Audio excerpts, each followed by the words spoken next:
So you're all here this evening to hear from Nemonte Nenquimo. She's an Indigenous activist and member of the Waorani Nation of the Amazonian region of the Ecuador. She's the first female president of the Waorani of Pastaza and co-founder of the Indigenous-led nonprofit Sabo Alliance. In 2020, she was named in the Time 100 list as one of the top 100 most influential people in the world. The same year, the UN Environment Programme gave her the Champions of the Earth Award in the category of inspiration and action. So you're really in for a treat and a real privilege for us to host Nemonte here at the Conduit this evening. As I say, Jessica will be kicking off the conversation in a few moments on behalf of Flourishing Diversity and Synchronicity Earth. Earthrise are also our partners for this evening, so thank you to Earthrise. And we're sorry that Alice can't be with us. Joining Nemonte this evening will be Alex Goff, who is her translator. Besides being her translator, he's the Director of Development at Amazon Frontlines, and he's also a close friend and colleague of Nemonte and has been for over a decade. Before we kick off, some of you may be aware that we are hosting here at the Conduit a major climate conference in a couple of weeks' time, hosted by the New York Times, and we're really privileged to be the host venue for that and also be having some stage time as part of that program. All of you here in the audience, Conduit members are all entitled to 25% off the remaining tickets of that 3-day conference, which happens right here from Thursday the 30th of June until Saturday the 2nd of July. And it promises to be a really fantastic conference. Those of you who are members can claim 50% off your tickets by adding the code CF50 when buying the tickets. We can remind you of that afterwards if you'd like it. It will be on the members portal though. And those of you who aren't can use the code CF25. So to give you a flavour of what lies in store by way of what the New York Times delivered in Glasgow at the New York Times Climate Hub there, we're going to play what's referred to as a sizzle reel for a few moments, and then we'll be joining Nemonte.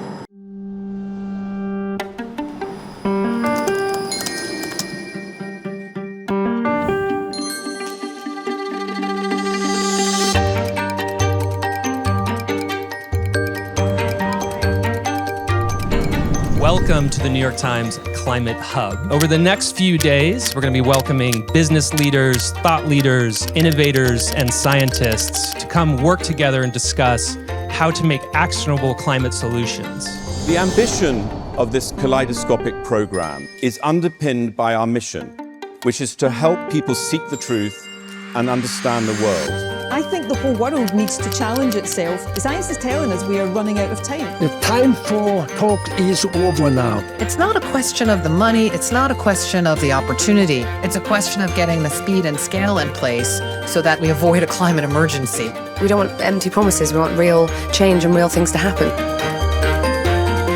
I think we really have to truly want it, truly believe in it, stop greenwashing. You can't just have green for some. You got to have green for all. With the ability to accurately measure how many emissions are coming from what location and then determine who is responsible for those emissions, that changes everything. I've never felt the kind of energy that we feel here right now. Indigenous peoples, we are not a victim. We are a solutions.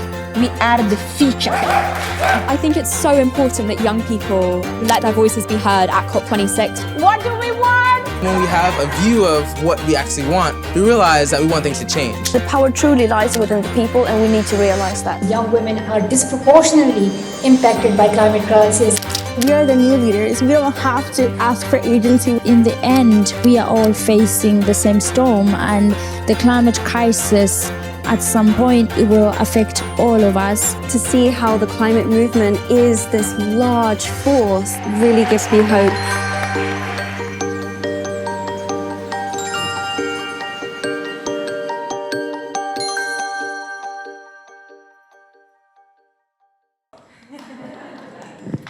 Go ahead.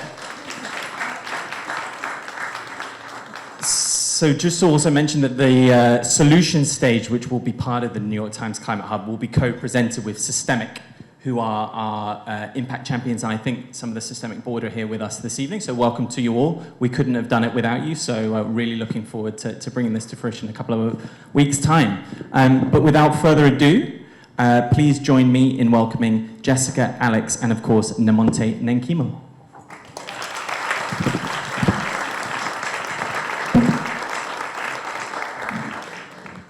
Well, good evening, everyone. Good evening, everyone. Nope, we're going to try this one. Nothing like another icebreaker. Good evening, everyone. Thank you so much for being here this evening. This is a new evening. You thought you were coming to one thing, and you're now coming to something else. Always good to go with the flow, and that's what we do. We're delighted to have you all here to receive this incredible woman who sits on my right-hand side. She is a true warrior. She is somebody that we all need to listen to in our most profound and present way. And I'm absolutely honored to be sitting with her this evening. And with all of you, and I think for you, what I want you to take from tonight is this understanding of how we need to start centering Indigenous voices, people, wisdom, ideas, thought into everything that we do. The future is very precarious. We all know that. This is a very enlightened group in this room. So we need to start being far more inclusive in the way that we start to think about the solutions that we are trying to generate for the future. I, as many of you know, wear many, many hats. A few of them were mentioned earlier. And it suffices to say, my roots are really involved in kind of addressing the biodiversity crisis with the work that we do at Synchronicity Earth, where we fund a lot of local communities and Indigenous communities and a lot of practitioners on the ground in order to really hone in on what's needed in those places. The other work that I do with Flourishing Diversity is really, like tonight, trying to help bring and center the voices of Indigenous people from across the world into places and spaces where they might not otherwise be heard. My colleague Jerome Lewis, who is in the audience, dropped this idea into my head a number of years ago, and that just became this sort of seed bomb, which has taken many of us on a journey to be here with you this evening. And that's really about this idea that diversity maximizes for resilience, which for me is the most joyous, beautiful idea that I've ever come across. And it's not rocket science, it's not far-reaching, it's not something that we don't understand intuitively. But what's remarkable about it is that when we think about the solutions that we're trying to address in order to think about how do we get from here to there and where we need to go, it means that we have to think about diversity with our political systems, with our food systems, with our environmental systems, with pretty much everything, what we put on our bodies, all of it. And so at this moment in time on Earth, where we're struggling to figure out how do we maneuver, my hope for all of you is that you start to think about how we center diversity, diverse solutions, diverse ideas, diverse people, and to really hold that and make a practice out of it. I've been doing philanthropy for half of my life. It started out of college when my husband and I met and ventured off into a world of doing and giving and trying and figuring out.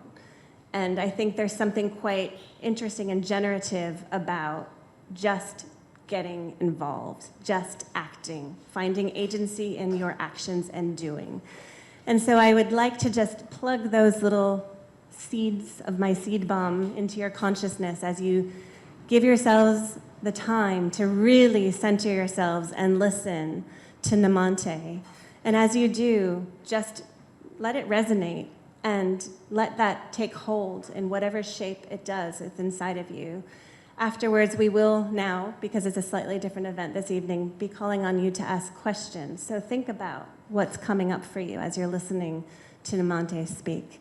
So I will now give the floor to this absolutely beautiful, powerful woman who joins us from Ecuador, who's come a long way to be with you tonight. She has a lot of wisdom, and I really encourage you to listen. Thank you so much.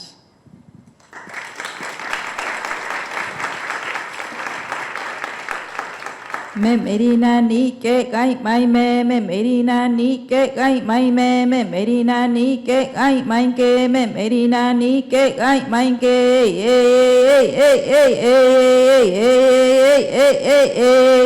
me merina ni ke gai mai me merina ni ke gai mai me merina ni ke gai mai me merina ni ke gai mai ke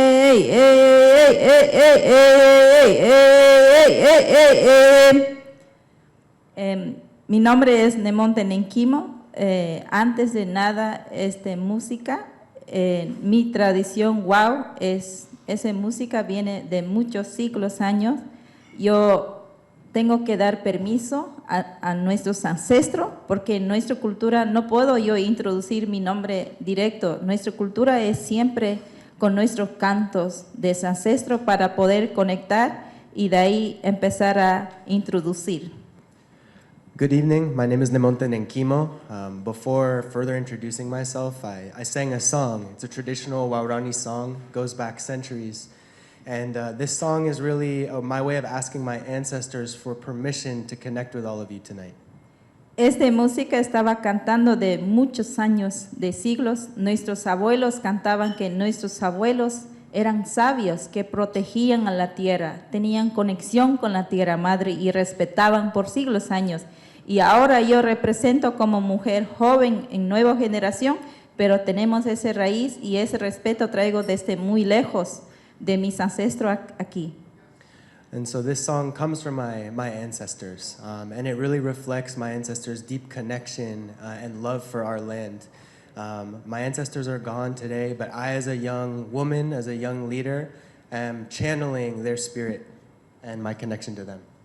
Bueno, yo quiero primero introducir, nosotros como pueblos indígenas del Ecuador somos de recién contacto hace 60 años atrás que otros pueblos. I'm from the Waurani people. We're the most recently contacted indigenous group in Ecuador, just going back about 60 years. Nosotros, los pueblos indígenas, somos cantores, historiadores, somos de risa, somos muy abiertos y alegres. My people are singers, we're storytellers, we're jokers. We love to laugh and share stories and jokes with each other. Y nuestro contacto, nuestro pueblo, lo que hizo los evangélicos americanos, llegaron a nuestro territorio en el Ecuador y civilizaron. Ahí fue un miedo que decían su creencia, su conexión no sirve. My people were first contacted by American evangelical missionaries, and they came and tried to civilize us. And in that process, they taught our young people that our way of life was wrong and was of the devil and it was bad. Y ahí, primer contacto, mis abuelos, mis tíos, mi familia, ahí fue el primer contacto, la enfermedad que llegó, polio y sarampión, murieron miles de personas en mi pueblo. And upon that first contact, many of my relatives became sick from measles and polio, and many of my people died. Y ahí también entró petrolera, vino justo en civilización, justo llegó junto la empresa petrolera, una parte en la Amazonía donde mi abuelo vivió. And coincidentally, it was just at that time that the missionaries arrived and first began to contact my people that the oil companies followed in their footsteps. Donde nosotros vivimos, comunidad Waurani es provincia grande, Pastaza, Napo, Orellana, es muy grande la selva. My people's territory is vast. It's the largest territory, indigenous territory in the Ecuadorian Amazon. It overlaps 3 modern-day provinces, Pastaza, Napo, and Orellana.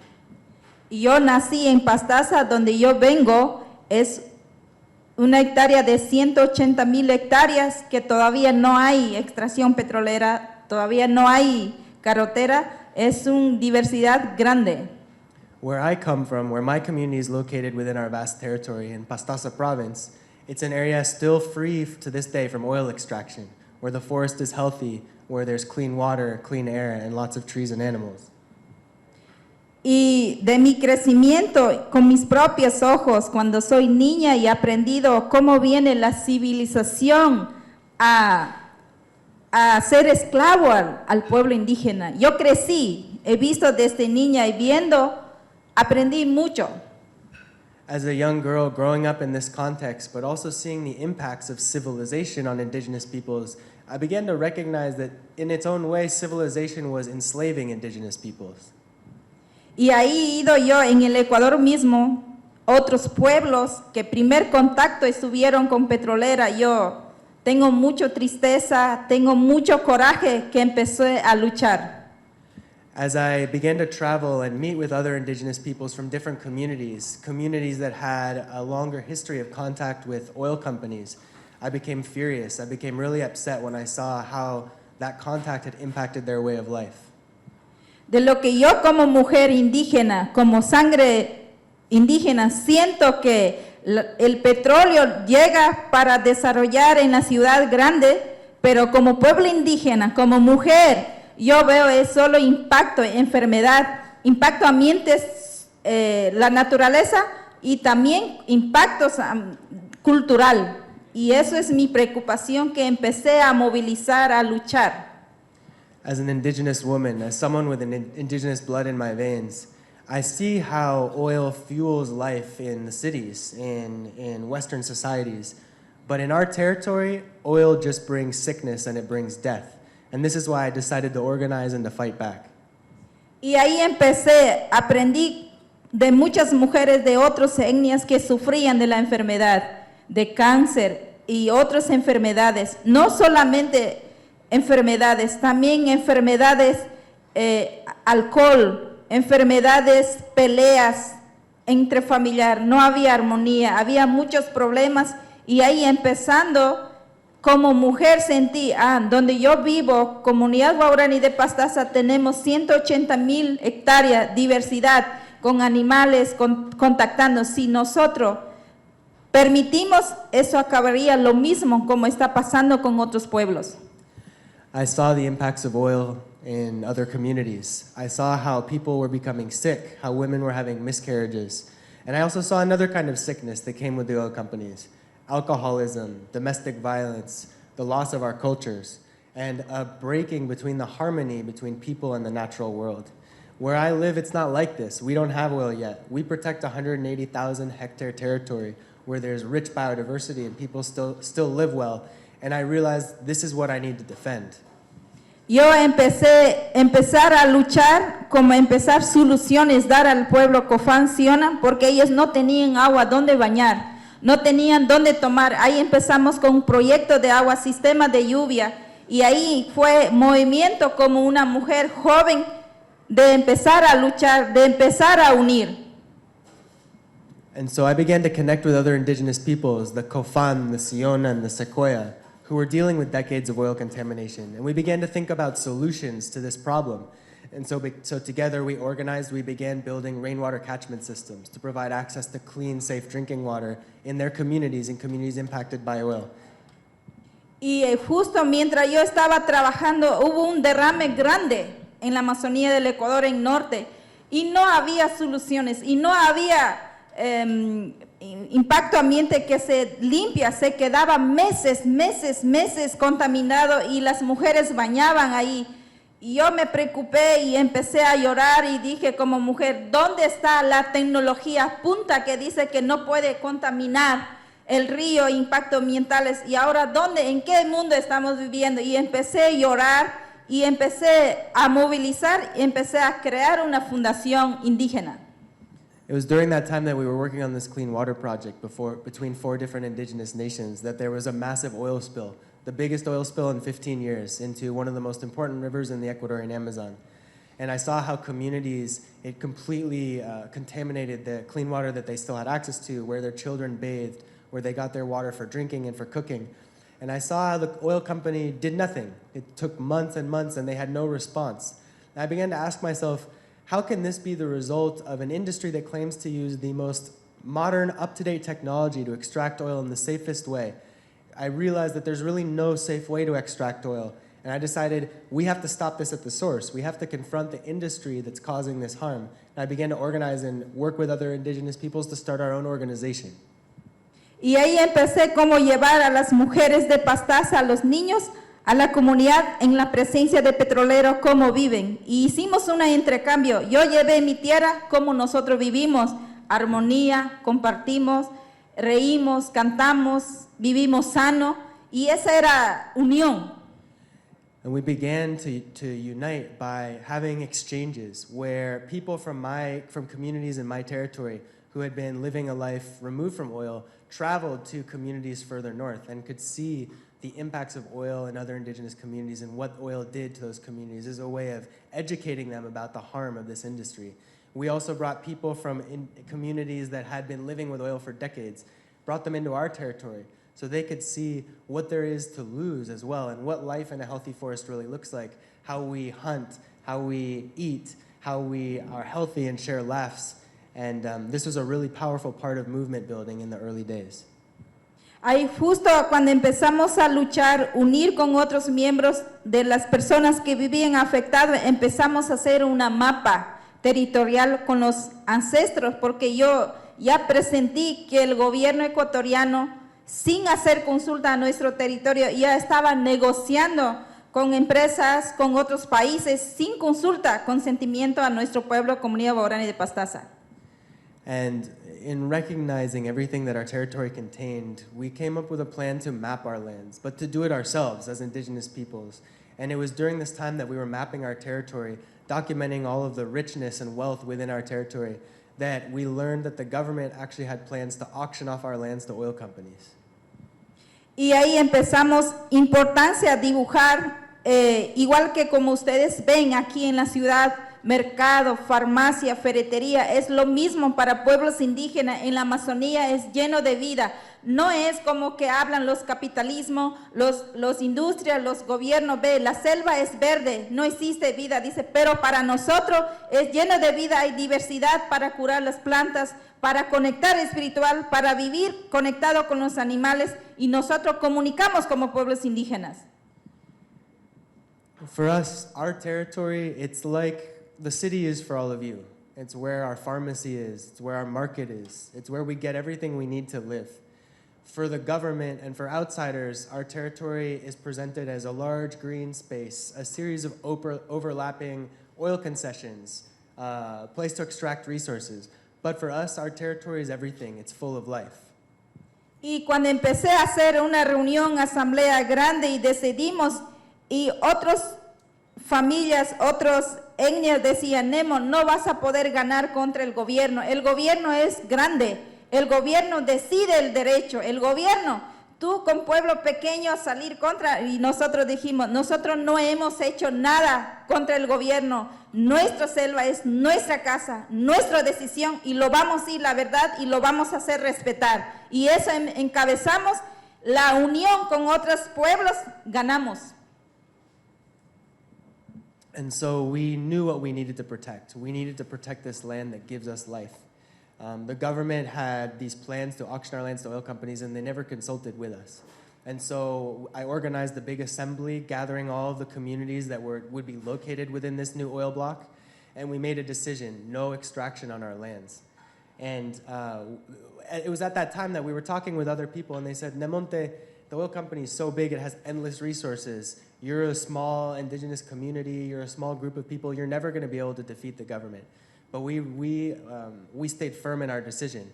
Our decision was no oil on our lands, and we recognized that uniting, working with other indigenous communities, we could be stronger to confront this great threat. Y de lo que yo vengo muy orgullosa, siento mi gente, mi pueblo estaban unidos, y me dijeron los ancestros, los abuelos, me decían, nosotros como pueblos indígenas, por miles de años hemos respetado, tenemos mucho amor hacia la madre tierra, y la industria, las gentes, sociedades para vivir su riqueza, comunidad han construido encima del sufrimiento de la madre tierra, encima del sufrimiento de los pueblos indígenas. And I feel really proud at the bravery of my people to stand up against these threats and to unify, to really unite and to tackle this as a unified movement. We talked about a lot with the elders how for thousands of years our people have protected this land, and we've done it through respect and love that we have for our territory. And we recognize that modern society, industrial cities, are really built off of the looting and the harm of our territory and our communities. Y mi papá, yo hice una pregunta, papá, ¿tú qué entiendes cambio climático? Porque yo estoy escuchando último, el mundo ya se está dando cuenta, están hablando de cambio climático, están preocupados. ¿Qué pasa, papá? Ayúdame. Y mi papá responde, cambio climático, tienes que saber clave, cambio climático, ¿por qué provoca en el mundo aumento, calentamiento, lluvia, más cosas, enfermedad? Porque la gente humano estamos destruyendo, estamos contaminando. Nosotros como pueblos indígenas hemos respetado por miles de años, somos sabios, por eso no hemos destruido a la selva, no hemos cortado a la selva. Hija, tú tienes que ser fuerte, tú tienes que enseñar a la gente, a la ciudad. Creo que ya ellos, sus abuelos vivían como nosotros, por miles de años, por siglos, pero esa conexión se ha ido muy lejos, dijo mi padre. It was at this time that I was learning more. I was starting to hear this word climate change. People were talking about it a lot. And so I went to my father, who's very wise, and I asked him, Dad, what is climate change? What do you understand climate change to be? And he said, I understand when people talk about climate change, that it's raining more, that the temperature is changing, but also what I understand about climate change is that it's something that we Indigenous peoples didn't create. We've always lived in harmony with our surroundings. We've always respected our environment because it's what provides for us. Why would we destroy what gives us the food that we eat and the water that we drink? And he said, daughter, it's your responsibility to educate the world, to go out and tell people that climate change is a threat to all of us, but it's not a threat that Indigenous peoples have created. In the way that we live is a solution to climate change. Y mi papá me hizo entender y me dio fuerza, me dijo a mí, hija, todavía hay esperanza. No es que está acabando el fin del mundo. Con la gente, con las sociedades, tienes que tener esperanza, lo podemos cambiar. Yo sé que el gobierno, los políticos, los poderes nunca van a respetar a la tierra madre. Nunca van a garantizar. La gente está viviendo esa sociedad ciegamente. Quieren producir, pero no están dando cuenta de lo que es peligro en el futuro generación. But I still have hope, and really my hope comes from connecting with people around the world who do care about the future of our planet. I know that in Western societies, going back maybe a lot longer than for my people, but there is a deep connection to nature. It's just been lost over the years in the way that people live today, in a society that demands production. I know that the governments and the companies are never going to respect my people, so it's up to us to show them that we are stronger than they are.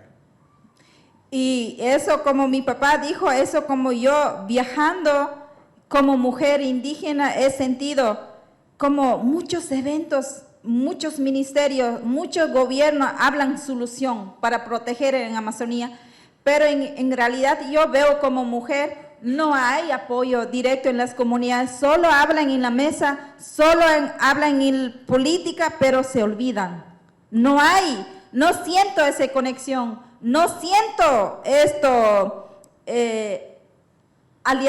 alianza poner a nuestro lado en la lucha, porque yo digo, porque nosotros como pueblos indígenas hemos estado primer línea, una sola causa para lo que nosotros respetamos, lo que protegemos en la selva, es para toda la humanidad. El oxígeno y el carbono de la Amazonía que está dando por miles de años y está dando vida. Y yo como que siento, ¿qué están hablando? Yo hago pregunta, ¿por qué están haciendo un COP, reuniones grandes e importantes con los ministerios, con el gobierno? Pero no hay solución, no hay acción. Yo pienso como mujer, como ustedes aquí están escuchando, tomar ese coraje, tomar esa fuerza y decir ya, basta, pónganse en nuestro lado y nuestra lucha para poder hacer cambios. Si no, no sirve. ¿Y qué vamos a estar hablando en futuro? Esa es mi pregunta grande que estoy dando. I've seen in my travels and traveling around the world, going to different events lately, how governments, political leaders, thinkers come together and they talk about solutions to climate change, but they don't bring Indigenous voices to the table. And I see how these conversations don't really go anywhere. I haven't seen any concrete support for communities that are on the front lines fighting the fights to actually protect our planet from climate change, to protect the ecosystems that our planet needs, and risking their lives to do so. The Amazon rainforest where I come from, it's one of the largest carbon sinks in the world. It provides a huge amount of the Earth's oxygen. And leaders talk about doing things to protect the Amazon, but I see no real action. And so my question is, what is all this talk for? What is all this talk about? And so I invite all of you who are here today to stand up and say, enough is enough. We're tired of talk. We're ready for action. And the way that you can get involved is to stand with Indigenous peoples that are on the front lines. Y quisiera decir, causa que hacemos como pueblos indígenas es la responsabilidad de todos y también como indígena, la realidad, me gustaría decir muy fuerte, yo no tengo miedo, yo soy muy directa a decir que sus industrias, sus capitalismos, eso está, cada día es una amenaza y grande en la Amazonía. Y para eso yo pido a la gente, sociedades, la riqueza de ustedes tienen que acomodar, tienen que sacrificar, ya no más invertir lo que destruye la vida, ya no más. Tenemos que mirar de lo que no destruye otra forma de mecanismo para poder solucionar cambio climático. Y muchísimas gracias. And so, I come here before all of you, and I'm not afraid. I'm not afraid to speak directly, to say that really it's your industries. It's the industries of industrialized nations that are destroying our planet and destroying our way of life and harming us as Indigenous peoples, violating our rights. And it's a threat that continues to grow every day. It's not abating. It's growing stronger and stronger as this society continues to consume in the way that it is. And ultimately, if you all aren't willing to make some sacrifices and to change the way that you live, things aren't going to get better. And so I ask all of you to stop investing in the industries that destroy our planet. Stop investing in fossil fuels, and let's work together to come up with other solutions. That's my message. Thank you.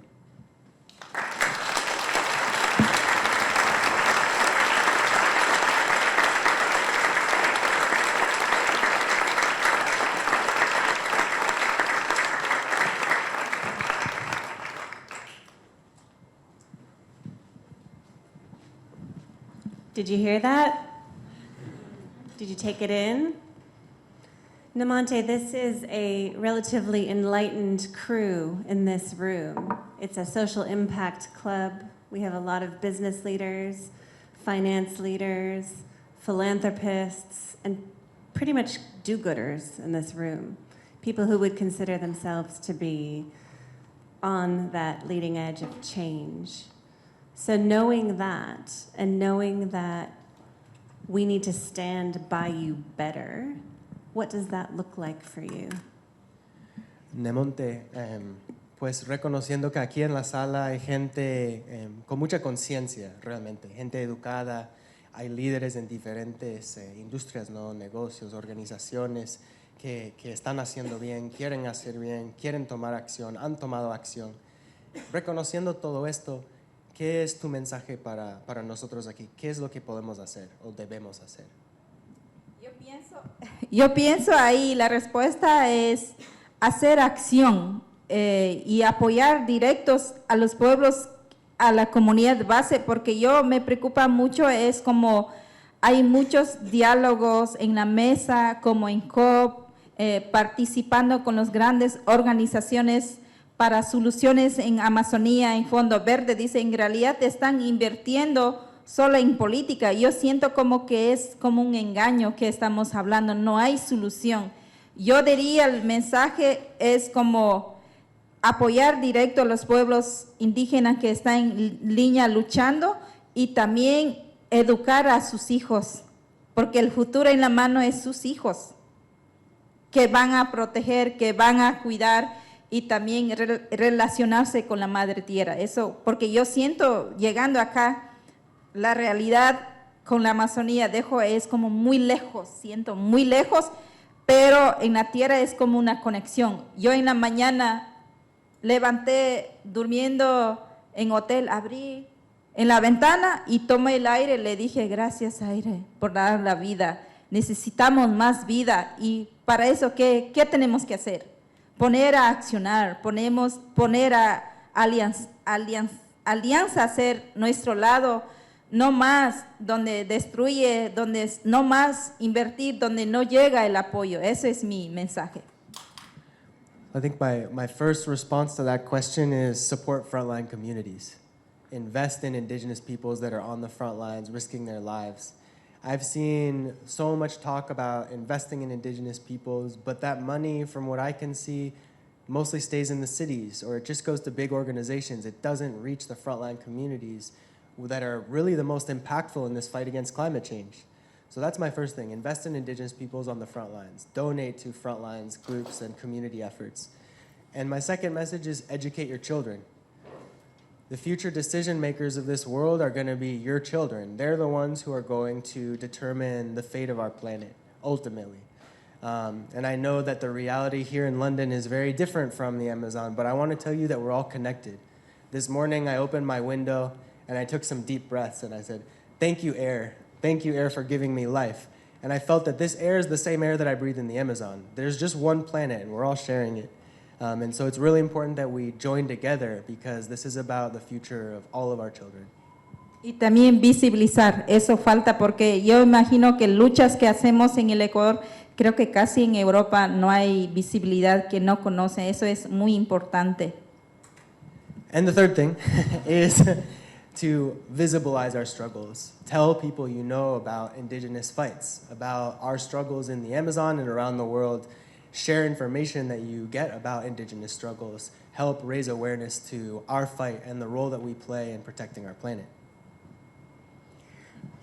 Thank you. When I listen to you speak, and I obviously don't speak Spanish, so thank you, Alex, for translation. I feel the energy of the words that you give us, and it hits deep inside, and it's very emotional. So thank you for the bravery and for all that you give when you come to these places that probably feel quite unusual to you, and I just want to honor that. Primeramente, o sea, Nemo, quiero agradecerte, ¿no? Porque aunque no hablo español, y gracias por la traducción, siento la fuerza de tus palabras, que realmente tocan al centro, y eso es algo que se siente. Entonces quiero agradecerte por tu valentía de viajar y de compartir ese mensaje con nosotros, porque realmente conmueve, es algo muy potente. And I think before I open it up to the floor for questions, I just want to also talk a little bit about this. You mentioned that, when you moved into Western culture, your community saw the harm and the extraction that was being done, and you're so used to and accustomed to traditionally a place of respect and love. And I know from all the work that I do with all of the philanthropy and conservation and with flourishing diversity, that there's this sense that Western culture really does want to shift. We're ready. We need to move. We want to move, but we're struggling to rekindle that interconnection and that understanding and that respect and that love. And I wonder if, as such an incredible leader, you have any advice for those of us that are battling a different kind of front lines within our communities here. Como antes de abrirlo a preguntas del público, reconozco por el trabajo que yo hago, ¿no? El respeto y el amor que los pueblos indígenas tienen para sus territorios, ¿no? Y entre ellos también. Y yo he trabajado mucho en filantropía, en conservación, y algo que yo sé es en las sociedades occidentales sí hay un deseo de cambiar. Sí hay un poco una conciencia que está aumentando de la necesidad de cambiar, pero nos está costando, nos cuesta un poco revitalizar esa conexión, ese respeto, ese amor. Entonces mi pregunta es como, ¿qué consejos tienes tú para los de nosotros que estamos en otra línea del frente tratando de cambiar nuestras propias comunidades? Yo diría eso es muy buena pregunta, no más consumir el petróleo, no más consumir los desechos, porque yo me preocupa mucho y veo que como que cosas, no sé, creo que yo tengo eso, vengo de selva, miro en ciudades hay basuras, tiran, como que no importa, eso es también aumenta en la planeta y aumentan las enfermedades y eso como que me preocupa mucho, que hay que sacrificar, hay que decir, también yo veo muchos aquí, veo que muchas plantas plásticas y me preocupa, a lo mejor, no sé, los niños, no sé, en mi tierra chiquitos saben plantar y conocen qué es planta, para qué sirve, pero creo que imagino aquí los niños no saben eso, ni cultivar, ni topar tierra, creo. No sé, eso es como educación, como para, si no dejas de consumir plástico, llevar en su casa, eso significa que tú estás regresando a conectar espíritus ancestrales. Si nosotros no escuchamos, seguimos el ritmo que estamos de eso, estás totalmente en rumbo vacío, no estás conectando a sus ancestros, no estás escuchando, no estás respetando, estás volviendo como un lugar oscuro que no hay esperanza. Well, to answer that question, it's a really good question. Let's start with one thing. Stop consuming oil. Stop consuming plastics that come from petroleum. There's other solutions that we have now. And I see how even in this society, I see plastic garbage all over the streets here. It's also impacting you. The oil is being extracted from where I live, but it's also impacting your day-to-day life as well. And so I think it's time to demand more from your leaders and from companies to stop extracting oil. There's no future there.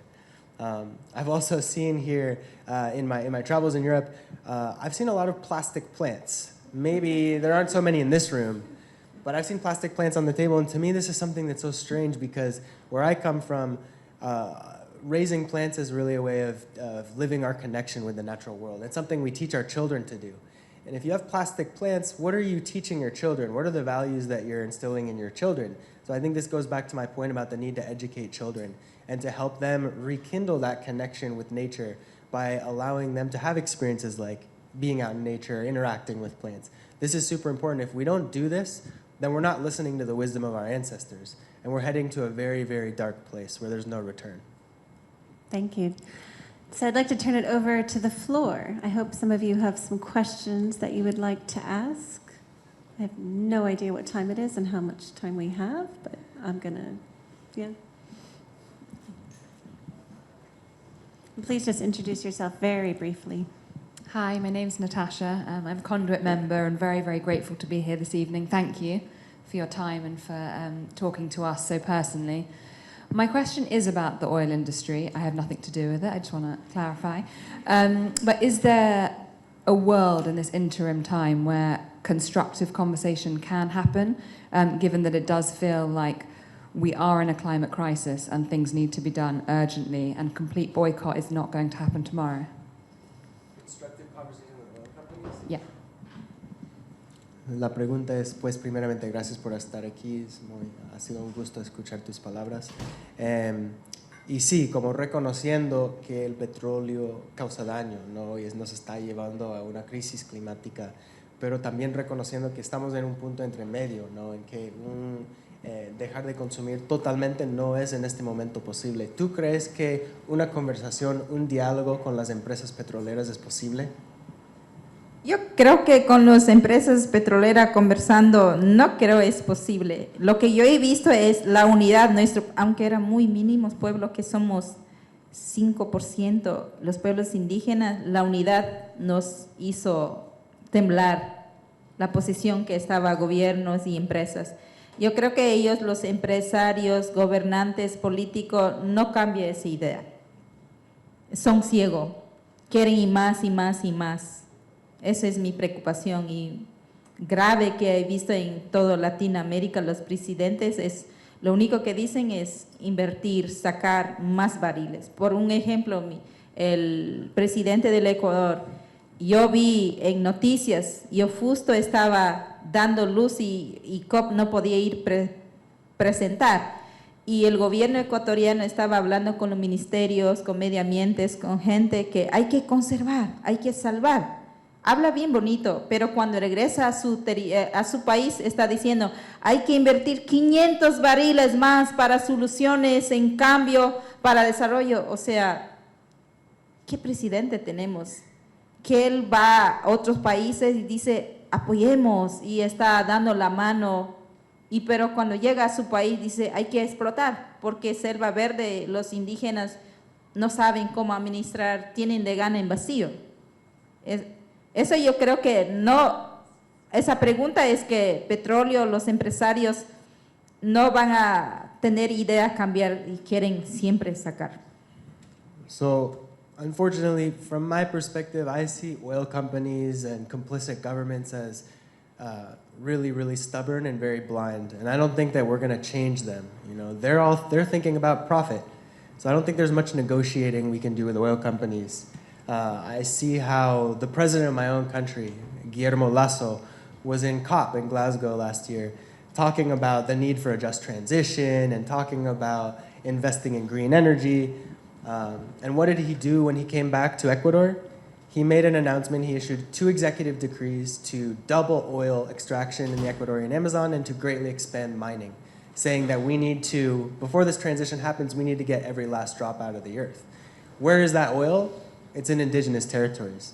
So I don't think there's much negotiating or much dialogue we're going to be able to have with oil companies. But what I can say is that when people are united and people get together, change can come much more quickly than you might expect. Everyone told us as indigenous peoples, there's no way you're going to defeat the Ecuadorian government in court and stop this oil round that's affecting your lands. But we did. We got together and we won, and we protected 500,000 acres of our territory from oil. And so I think that together we're stronger than these companies.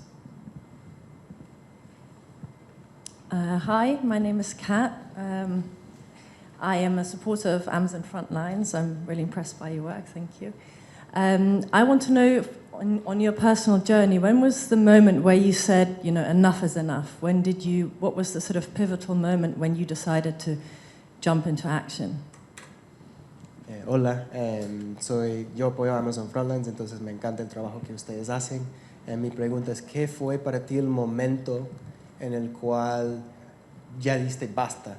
Ya tengo que tomar acción. ¿Qué fue ese momento para ti? Momento es tener coraje y no tener miedo. Momento era como decir, yo respeto y tomo, no tengo miedo de enfrentar. Como guerrera, como indígena, dije, yo me decido porque tengo respeto a mi cultura, tengo amor para la selva y decidí como vida o muerte. Eso ya he declarado, eso sí. Pero hubo un momento en particular que realmente te inspiró a ya no tener más miedo, ya enfrentar. Esa parte particularmente mi gente, pueblo guaraní son guerreros, eso sí. Y esa parte vengo como orgullo de representar como pueblos guaraní de la Amazonía. She said, really that moment for me, I think, was just being a Waorani woman. My people are warriors, and I'm really proud to be a part of this culture. And so I bring that fighting spirit with me everywhere I go, and it's what drives me, and it's what has taken away my fear. And for me, this is a fight of life and death, and I'm not afraid to die for defending my people and my land. So I think that that moment has been with me the entire time in this fight.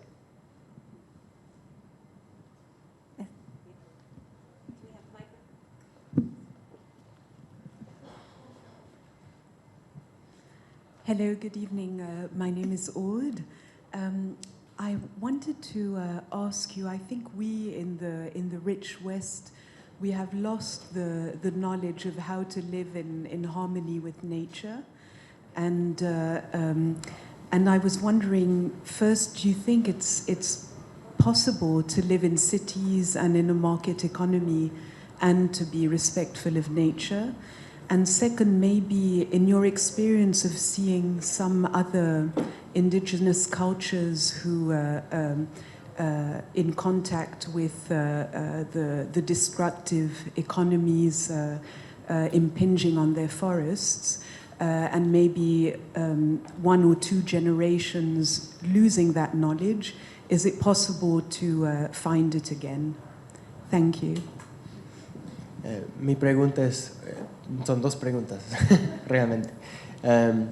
Para nosotros, o sea, nosotros que vivimos en países ricos, occidentales, que hemos perdido nuestra conexión realmente con la naturaleza, ¿tú crees que una vida en las ciudades es posible con una conexión con la naturaleza? ¿Es posible mantener o recuperar esa conexión aún viviendo en estas sociedades, en este sistema y en estas ciudades? Yo creo que eso es muy compleja, yo siento, pero ayudando como no seguir con ese sistema, vivir como parar, como poner esfuerzo, sacrificar, sí es posible. Y nada, el gobierno no va a cambiar, sino nosotros que estamos, sí es posible. La esperanza es reconectar, sí es posible. Yo tengo esa esperanza, siento esa conexión fuerte con la gente como ustedes están ahí escuchando. So to answer your first question, I think that living within this system and recovering and reconnecting with nature in this capitalist system, I don't think it's really that easy. I don't know if it's possible. But what I do believe is possible is changing this system. I do think we can change this system to one that is more just, one that values that connection with nature. And I think that needs to come from forging alliances with Indigenous peoples. I think that's how we start to change this system to one that allows a more direct connection with nature and a life that's in more balance. La segunda pregunta que ella hizo fue, en tu experiencia trabajando con pueblos indígenas que están en más cercano contacto con el petróleo, que han quizás perdido partes de su cultura, ¿has visto casos en que han recuperado aspectos de su cultura después de haberlos perdido? ¿Tú has visto en otras comunidades que viven muy cercano con el petróleo y que han perdido partes de su cultura? ¿Tú has visto casos en que ellos mismos han recuperado aspectos de su cultura que han perdido? Sí, eso estamos trabajando ahora, educación propia, con varias comunidades.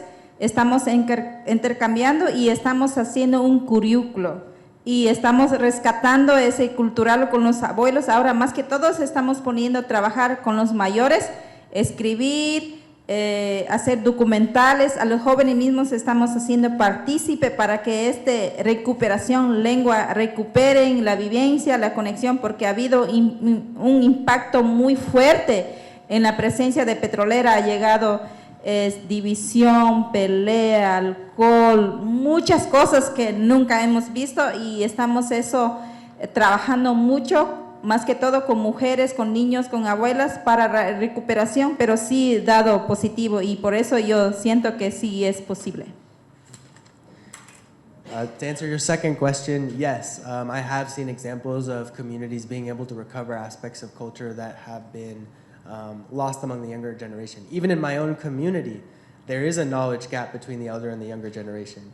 And how we're confronting that within my organization, Sabo Alliance, is that we are investing in education, intercultural education, education that puts elders in the classroom with children, so the elders are the teachers. Because our elders are those who maintain this ancestral wisdom, and the younger generation is where it's being lost. So we're working with elders to develop curriculum, an educational curriculum, to develop materials so that children can learn their own language, that they can learn the connection with the forest, the ancestral wisdom of the forest. And we're seeing a lot of really great success with the younger generation sort of recovering that own knowledge that where there's been a loss even between the elder generation and the younger generation. So what I can tell you is that it is possible. Y voy a contar mi historia. Desde que ya los evangélicos entraron, toda la cultura, nuestros bebida ayahuasca sobre sagrado, lo prohibieron, dijeron que eso era de Satanás, si tú sigues tomando, a ti está llevando infierno. Y mi cultura guaraní se dejaron de continuar, pero ahora yo empecé a tomar y ahora a los jóvenes estoy enseñando. Yo fui la persona que crecí con los evangélicos aprendiendo mucho Biblia y tenía miedo que nuestras propias prácticas eran cosas como diablo es pecado, pero cuando empecé a tener ese coraje, yo misma empecé a reactivar y todas las mujeres ahora le encanta ir a tomar y decían, hemos recuperado esa medicina que nos limpia, que nos hace entender. No es alcohol, es una ayahuasca, nosotros decimos es una planta que existe en la selva, no es para drogar, sino es como todas las maldades que tú tienes, limpiar, tener sabiduría y tomar la fuerza. And so I'd like to tell you also a personal story about recovering a component or an aspect of my own culture, my own cultural identity. When the evangelical missionaries arrived in our territory, they prohibited what for us is a very sacred drink, which is ayahuasca. We call it mi. And they told us that ayahuasca was from the devil, and that it was evil, and that we should stop drinking it. And so everybody in my community and in my territory stopped drinking ayahuasca. And so I grew up, I was afraid of it. I didn't know what it was. I thought it was something evil. But connecting with other indigenous peoples who still had that custom and that culture, I began to drink. And I realized what a powerful medicine it truly is. It's not a drug. It's a medicine that connects us with our ancestors. It helps us with our decision making. It heals our wounds. Y estamos también repartiendo las plantas a otras nacionalidades, intercambiando. And so I began to tell people in my community, this is not evil, this is part of our culture and we should recover this. And so young people began to start drinking more with me. And now all the women in my community, they drink ayahuasca. They recognize its power, and we're even starting to distribute, because it's a plant that grows in the forest, it's a vine, we're starting to distribute that vine to other communities so they can recover that cultural practice as well. Hi, thank you so much for all the answers. I want to come back to us being here in London, because what happens in London is that amazing talks happen, but the very next day we go back to our consumer lives. You just mentioned in your previous answers that we need to create those alliances with the Indigenous, but that again seems very textbooky and things like, oh yeah, we should be doing. But then I just want to know, what are these ways that we can do that, those alliances, knowing that we should be doing, but we don't really do it. So some good examples of how we can do that on a regular basis, that all of us going out of the room to kind of try and follow that from tomorrow. Gracias por todas tus respuestas. Y estando aquí en Londres, quiero reconocer que muchas veces escuchamos charlas y nos conmueven, pero el día siguiente volvemos a la vida normal. Y tú has hablado de la necesidad de formar alianzas con pueblos indígenas, de apoyar a los pueblos indígenas. Pero mi preocupación es que podemos decir sí, pero después no sabemos cómo y volvemos a la vida normal. Entonces, ¿qué consejos tienes tú? ¿Cómo nosotros podemos ser aliados durante el día al día de una manera que dura y no lo olvidamos mañana? Puede ser que ustedes pueden, nosotros tenemos página en Alianza Seibo y Amazon Frontline, y yo soy la fundadora. En vista de esa necesidad, como tú dices, ha sido como conexión y comunicar con la gente ha sido muy intensa, no ha sido cercana por la distancia, y ahorita nosotros manejamos a través para gente de aquí, es visible en comunicación, en redes sociales, que también ayudan, visibilizan, y tenemos conexión con esos personajes, seguidores. Un ejemplo yo podría dar, ahora nosotros vamos a necesitar esos próximos meses la firma en digital, en Facebook o Instagram, porque un respaldo, porque estamos haciendo un decreto que se elimina el gobierno que está posicionando en el Ecuador. Ese es aliarse, ese es apoyarse, aunque ustedes están lejos, es muy importante. So one thing I can say in response to that, there's probably many things you can do in your day-to-day to be an ally with Indigenous peoples, but connect with us. We have a website, amazonfrontlines.org and alianzaseibo.org, where we share opportunities to get involved all the time. We also share information about our struggles on social media and through our website. And so I invite you to tell people you know about the work that we're doing. Start there. Start by helping to bring visibility to our work. Tell people around you about our struggle and take action. Right now, as I mentioned, the Ecuadorian government has issued 2 decrees to double oil production across Ecuador, mostly in the Amazon, and massively expand mining. This is an existential threat to our peoples, and we're challenging it in Ecuador's highest court right now. So we have a petition going out. We're collecting signatures that's showing support, and it's really sending a direct message to the government that our decision is no resource extraction on our lands. So take action as well. When you see opportunities to take action, make sure you get involved in that way. I'm going to answer that question as well, if you don't mind. So the work that we're doing with Flourishing Diversity is very much looking at that question of how can we start to center more Western practice with the frameworks and understanding and the values that are really driven and driving Indigenous culture, things like respect and reciprocity, and the way in which we engage with other communities. And so follow Flourishing Diversity as well. We're actually here in London, and so we have a lot of events like this that we're hosting. But more than that, I think the principles are the things that we need to start embedding in all of the work that we do. And with my sort of philanthropist hat on, you know, one of the things that we're trying to grapple with is how do we support Indigenous community in the right ways? What do those protocols look like? They're not going to be the same for every Indigenous community. So when you come into these situations, look at it with a lot of thought and ask a lot of questions and make sure that you're not coming to it with a Western mindset of one size fits all, but actually there are going to be a diversity of solutions and ideas that will present themselves. So, I mean, for me, it's really an open heart as well. And so I think trying to adopt some of those principles that we know are sort of leading Indigenous communities that are very, very simple and very, very human, but very, very beautiful and very attractive are really the right way forward. So it's a longer conversation, but I think there are communities in urban spaces that we can connect to with you. Are there any other questions from the floor? Oh. Hi, my name's Sky, and Nemonte, gracias por tu fuerza y tu espíritu en tus palabras. About 10 years ago, my life was massively changed forever by Indigenous wisdom, which I'm forever grateful for. And this is kind of coming off the back of what we were just speaking about anyway, but from that experience, I've wanted to just really dedicate my life to being in service to Indigenous people and supporting them in every way that I can. And there's so much that we can do. This side has already been touched upon, like educating our children and stop consuming as much oil. But Nemonte, where do you see a gap as to how people who really kind of want to step up and be in service to you, how do you see those alliances and kind of what is the gap? Where do Indigenous people need help the most?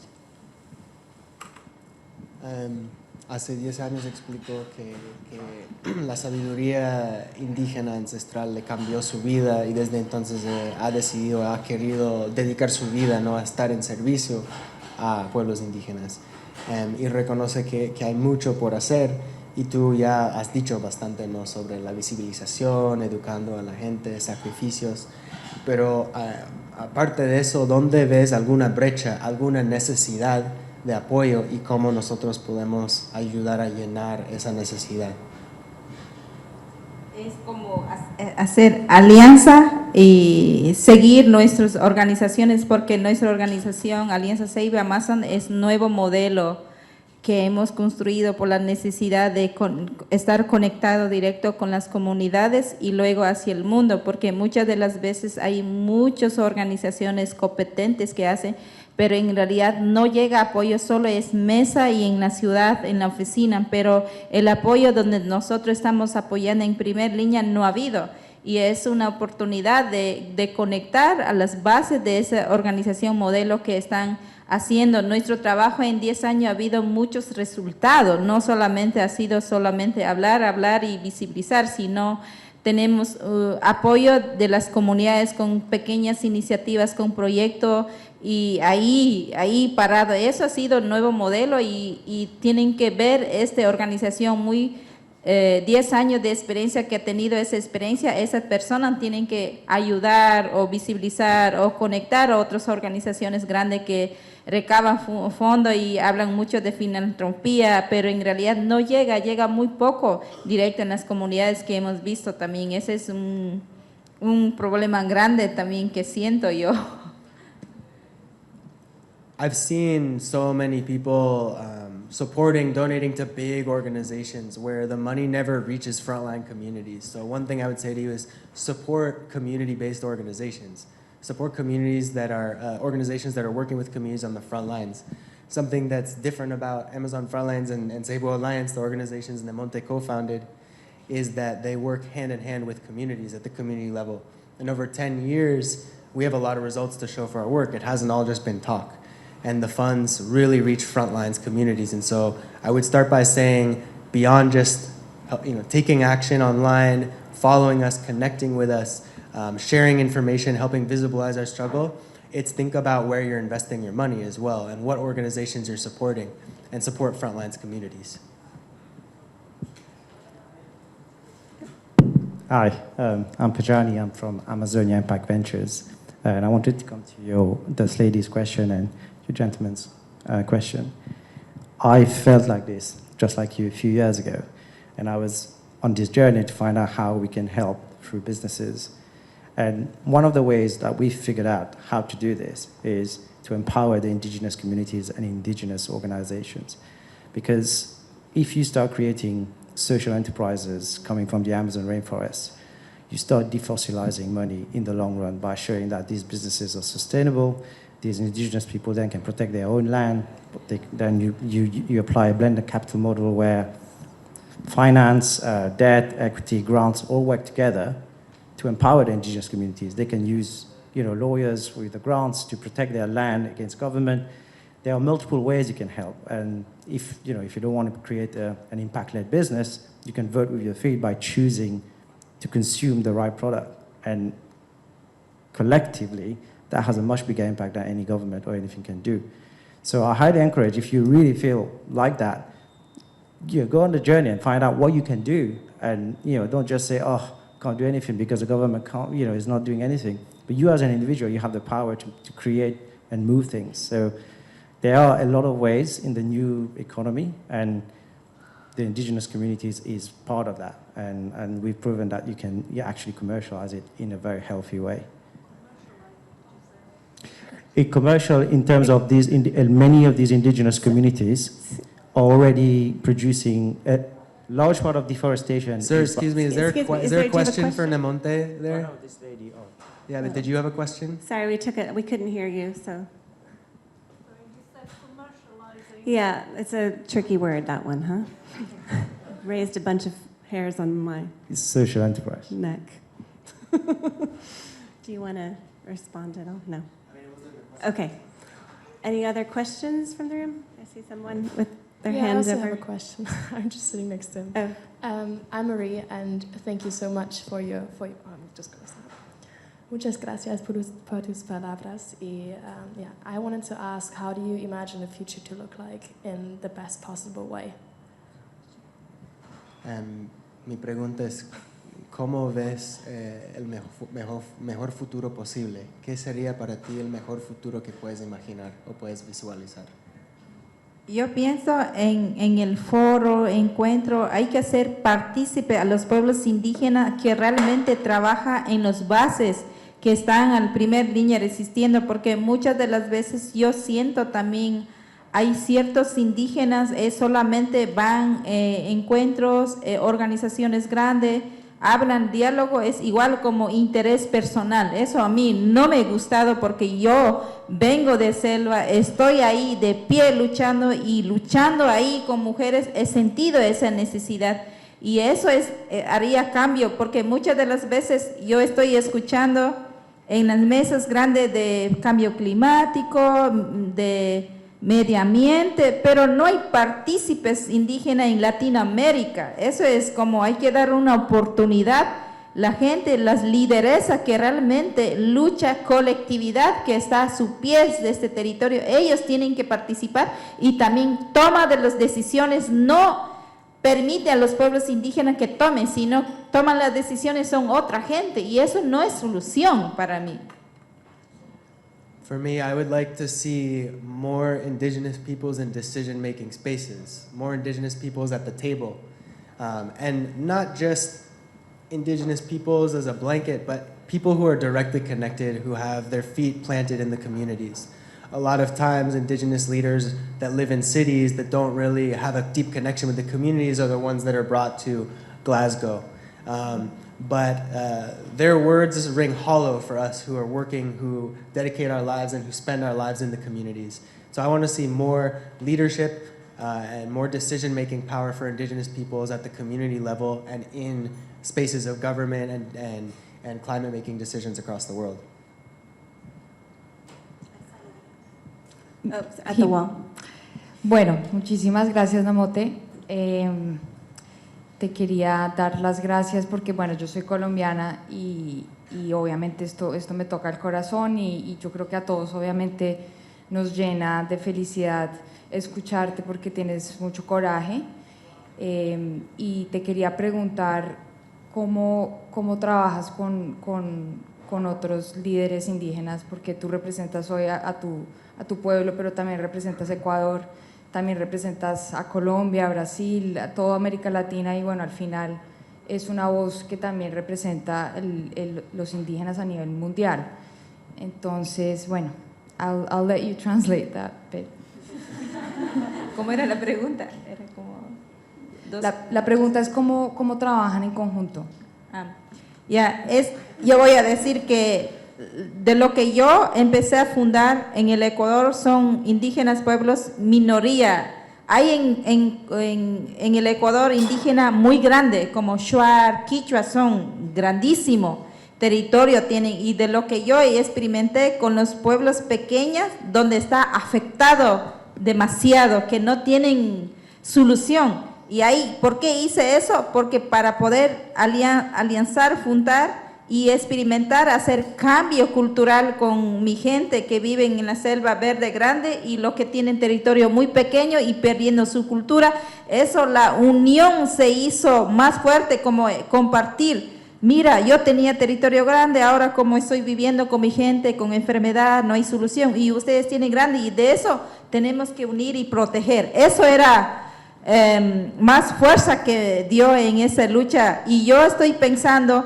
ese modelo, poco a poco quiero más trabajar con Ecuador, implementar, y también no solamente Ecuador, también implementar ese modelo en Colombia. Nosotros en Ecuador, donde estamos trabajando, Alianza Seibo, estamos también apoyando a la frontera en Colombia, Putumayo, y también Perú, a la frontera que tiene, estamos titulando, acompañando intercambiando con los pueblos indígenas y también acompañado parte legal con los abogados. Y esa es primera experiencia, queremos hacer ese modelo, dar el resultado y queremos seguir ampliando más, tomando fuerza a poquito, porque sé que este camino, reto es muy desafiante y tenemos que hacer con sabiduría, con calma ese trabajo.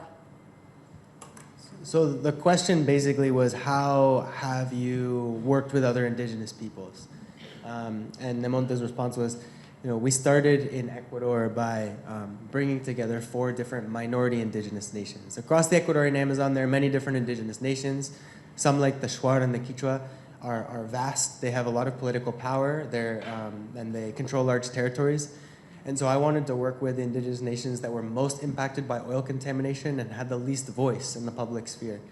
And so the way that we did that was through fostering spaces for sharing and learning encounters, where we could come together and learn from one another, where, as I mentioned before, we could bring people from communities impacted by oil contamination to territories where that didn't exist, and vice versa. And that really fostered this sense of unity and this awareness that together we are stronger, and that even though we come from different cultures and different backgrounds, we are facing a lot of the same threats to our lands and our cultures and our children's future.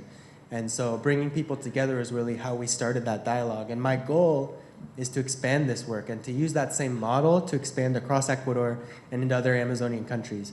Right now we work in the northern and central Ecuadorian Amazon. We also work across the border in Colombia and in Peru, because 2 of the indigenous nations we work with are transborder nations. Their territory expands across both borders. But my goal is to expand beyond that and to work with more indigenous peoples across the Amazon. So I believe we are just about out of time.